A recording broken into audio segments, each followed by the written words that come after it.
I never thought a Tuesday trip for almond milk and sandwich meat could spiral into full-blown neighborhood warfare, but there she was, Karen, shouting into her cell phone like I just declared war on her personally, because I refused to let her slice in front of me at the end aisle checkout line.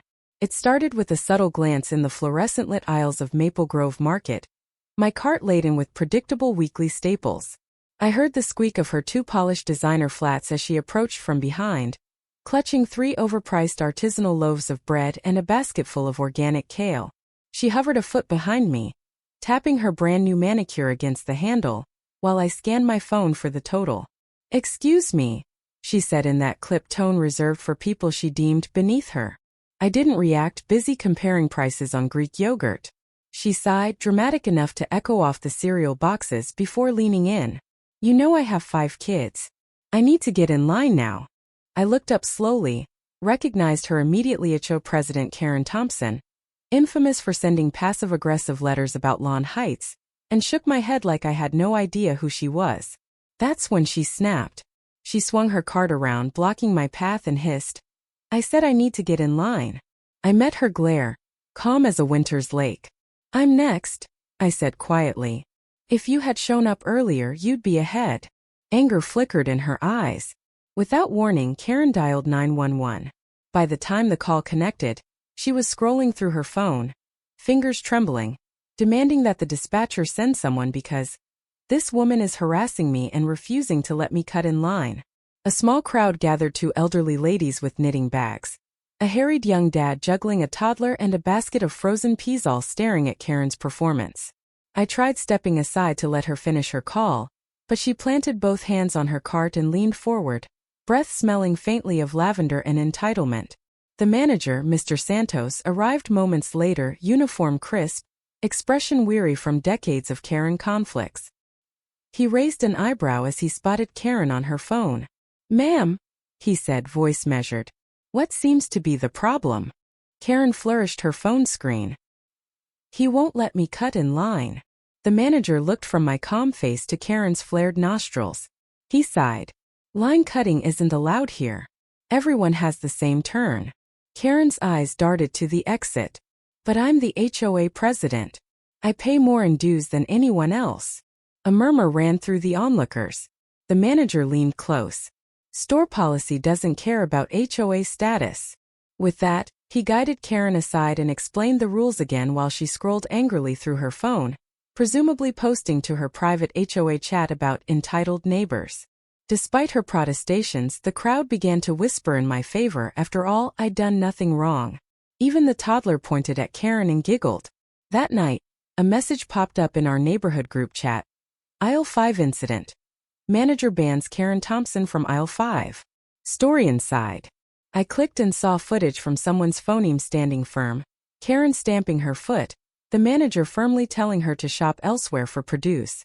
Comments exploded with support for me and scorn for Karen's theatrics. The next morning I woke to find a wooden sign leaning against my front gate. Planks roughly carved with the words "banned from aisle 5" in spidery handwriting. Beneath, a smaller scrawl, "Don't cut in line." A passive but pointed declaration that the entire neighborhood had taken note.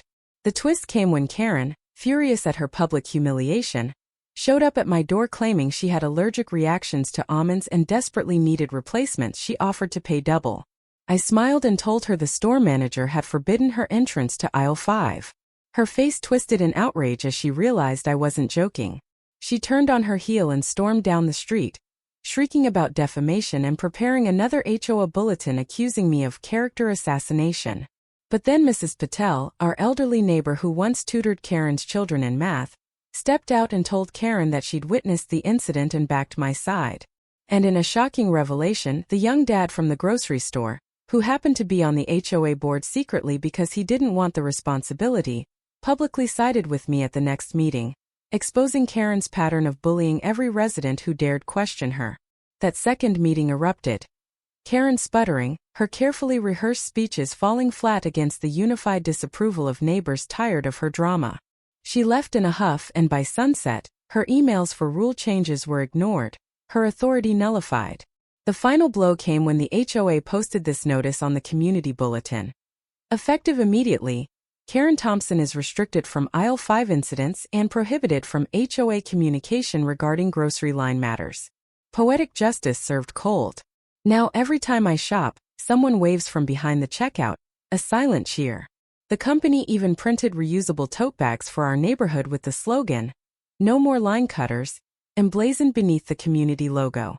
All because I stood my ground against an entitled Karen who thought the world revolved around her.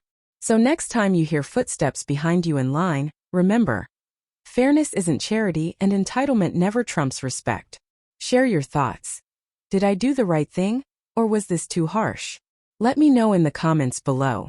The following is the next segment of the story, continuing seamlessly from where we left off. It adheres to the requested style American English, emotionally charged, dramatic, with no visible paragraph breaks or bullet points, and advances the plot toward its ultimate resolution and inspirational close. I woke the next morning to the comforting hum of birdsong outside my window, but beneath that gentle chorus lay the electric buzz of neighborhood gossip, ready to spark into flame. My phone lit up with notifications, screenshots of last night's HOA bulletin reposted across community pages, neighbors tagging each other with laughing emojis and triumphant captions. Even the local coffee shop's chalkboard read, "No line cutters allowed," a fitting tribute to our small victory.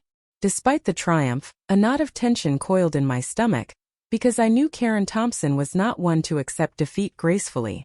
By midday, I found a letter slid beneath my front door, written in Karen's impersonal block letters. "You think you've won today. This is only the beginning." I crumpled it into the trash, refusing to dignify her threat with fear, but the message haunted me. That evening at the community potluck on the Greenan event ironically organized to defuse recent tensions, I watched as Karen drifted from table to table, her smile brittle, eyes darting like a cornered animal. She tried to reclaim her position, offering insincere apologies about misunderstandings, and even volunteering to host next month's bake sale, but the crowd recoiled. Mrs. Gomez, who once admired Karen's meticulously trimmed hedges, whispered to me, "She's lost her touch." When Karen attempted to deliver a speech from a borrowed podium, her words tumbled into disjointed accusations, blaming me for stirring up unnecessary drama, and calling out the board for betraying the true spirit of our community. Her voice trembled, revealing the fragility beneath her blusters. Sensing her unraveling, I rose to speak, not to gloat, but to remind everyone why unity and fairness mattered more than any self-appointed ruler. I spoke of how a simple act of standing up for common courtesy had sparked a movement of solidarity, of door-to-door kindness, and of neighbors rallying to protect each other's rights. My words wove between memories of shared block parties, mutual support during storms, and the promise that respect must bind us tighter than any HOA bylaw ever could. Faces softened, nodding in agreement, and the room filled with genuine applause. Karen's shoulders slumped, her reign crumbled before our warm acceptance of each other. In the days that followed, Karen tried everything: official complaints to the grocery chain's corporate office, accusatory letters to the city council, and even a hastily convened special HOA session that met in her driveway but ended when board members refused to join. Every effort fizzled because the community had found its voice, and it spoke in unison against entitlement disguised as authority. Then came the final twist. One afternoon, as I painted my front fence a crisp white, Karen pulled up in her SUV, a look of desperation etched across her face. She rolled down the window and mumbled something about needing my help to host a fundraiser for local veterans. The irony wasn't lost on me. Karen, the very person who once mocked veterans for their stubborn sense of entitlement, now pleading for assistance to rehabilitate her reputation through charity. I paused, brush in hand, and studied her reflection in the vehicle's tinted glass. Memories flickered of her past deeds: refusing to let my neighbor's service dog access the pool, sending cease and desist orders over a simple barbecue invite, and countless petty edicts that had divided us.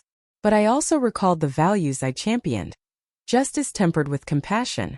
With a measured nod, I told her I would relay her request to the new board, but reminded her that trust had to be earned.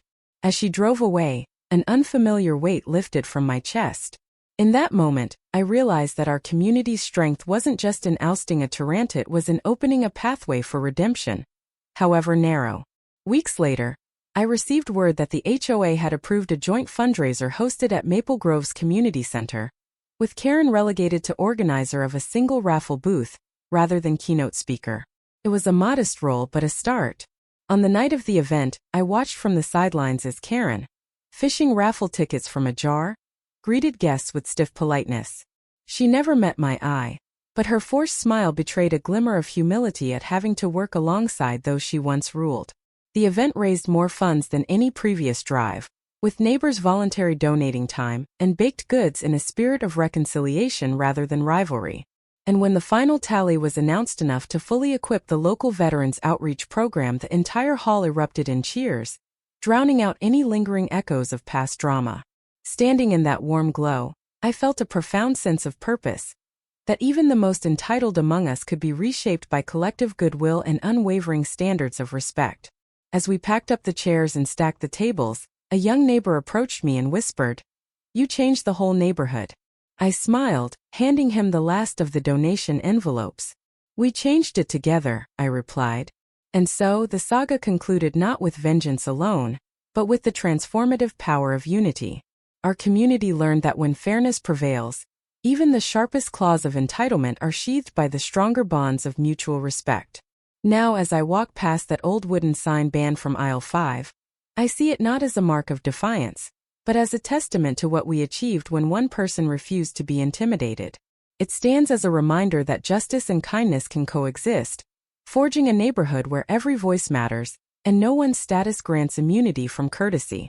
Did this journey inspire you to stand up for what's right in your own corner of the world? Share your story of defiance and unity below. Let's keep the conversation going.